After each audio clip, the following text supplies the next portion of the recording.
नमस्कार मित्रांनो, आता मी म्हैस चारा लागलेलो. आता म्हैस चारत चारत मी खाली जाणार होतो, कारण खाली तिकडे शेळ्या आहेत पडकात. मग खाली तिकडं तात्या पण आहेत. तर चला बघू. खाली आलतो पण आले आले एक काम लागलं, ती म्हणजे आपल्याला पेरू आणायला लावलेलं. आज उपास होता वाटतं बायावाचा. तर मी काय एकटा जायना गेलतो, संकेत पण होता माझ्यासोबत. चला तुम्हाला पेरूच्या बागेत गेल्यावर दाखवतो. डायरेक्ट बागेतूनच आणणार होतो आम्ही पेरू.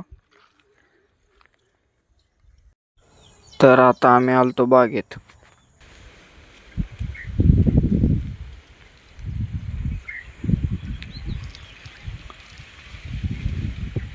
तो चलिए शुरू करते हैं. म्हैस विकायची आहे काय? म्हैस विकायची आहे? कोणची आता म्हैस कुठं आहे? ही का घेतो का म्हैस म्हैस म्हशीला काय करायचं? वीड ह्याच्यावरी येडा खातो नावताना अरे कहना क्या चाहते हो? मग शिळी ही काय विकायची नाही, शेरड ही काय काय ठेवायचं आता नेमकं? सगळी जी काय ते काढ 1,00,000 रुपये घे म्हैस म्हैस आणि शेर. लगेच घ्यायला तयार आहे ती म्हणा. त्याकडे सध्या पैसे नाहीत होय. पैसे नाही तर शेळ्या आणि म्हशी म्हणजे काय जास्त वाढलं. त्या 3 बकरे आहे, 30,000 रुपये बकऱ्याचं झालं. बकऱ्याचं झालं, म्हशीचे 40 धरले, रेडीचं 20 धरले. रेडी नाही नुसती शेरडन म्हैस. रेडी तर काय करायचं? शेळ्या 10,000 यायला झाल्यावर चल. यार खाय काय ठीक आहे. मला भूक ना होता त्या. तुला जेव म्हणत ना रे त्याची खुशी. मगर क्यों? होता त्या काय नेमकं इकायचंय का आम्हाला एवढं सांगा.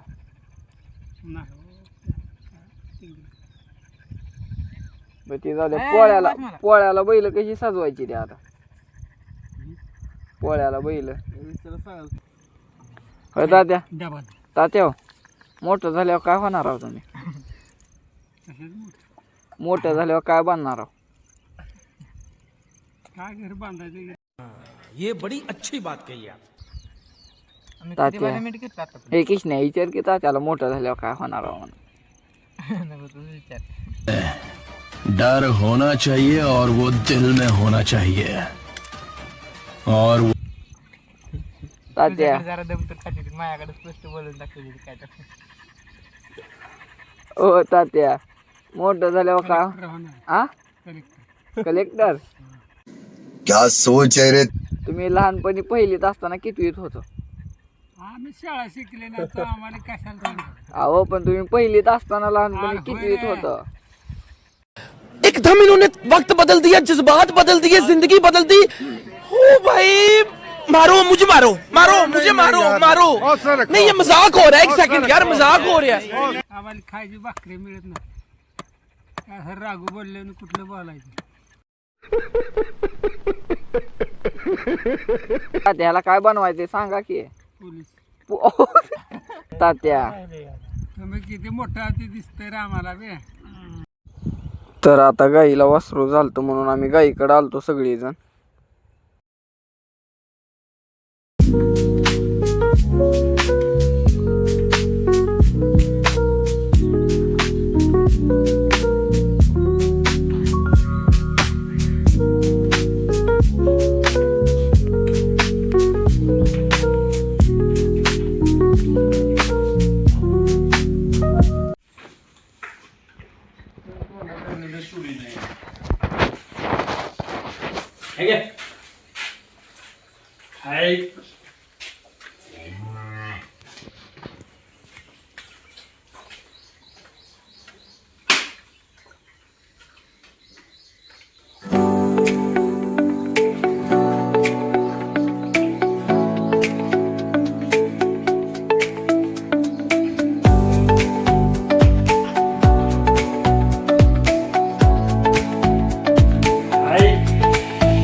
तर मी आता आलतो कोट्यावर आल्यावर पहिलं पिल्ल्यावाकडं आलो. आणि पिल्ले आता 13 मधली फक्त 5च राहिलेली. आणि ह्यांच्या आईला पण म्हणजे ह्या पिल्ल्याच्या आईला पण कोंबडीला मध्ये सोडलेलं शेडमध्ये आजारी पडलेली म्हणून. आणि ह्या शेडवर पण एक वेल कशाचा होता काय माहीत, उन्हाळ्यासाठी ह्याच्यावर पत्र्यावर चढवला ही वेल, कारण वरनं सावली होती म्हणून उन्हाळ्यात.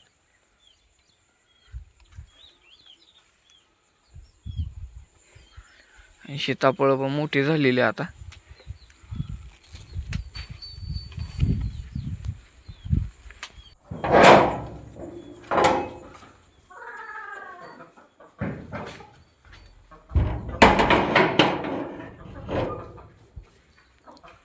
ती काही पिल्ल्याची आई आहे, ही थोडी आजारी होती म्हणून हिला मध्ये सोडले, पण पिल्ले का नाही खात होती स्वतःहून आता. आणि ह्यात आपल्या 2 कोंबड्या अंड्यावर बसवलेल्या खूप.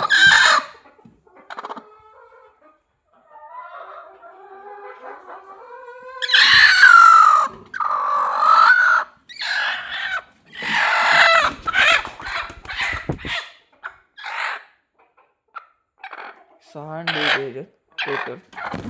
त्याला बसवतो आता वापस हा असं. आणि ह्यात एक कोंबडी आहे.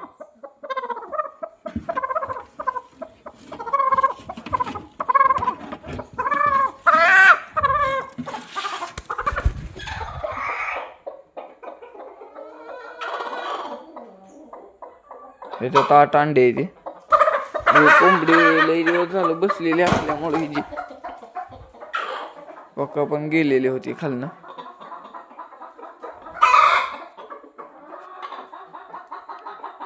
या कोंबडीला काय तर ही अंडी घ्यायला आले वाटले असं म्हणून वरडा लागली.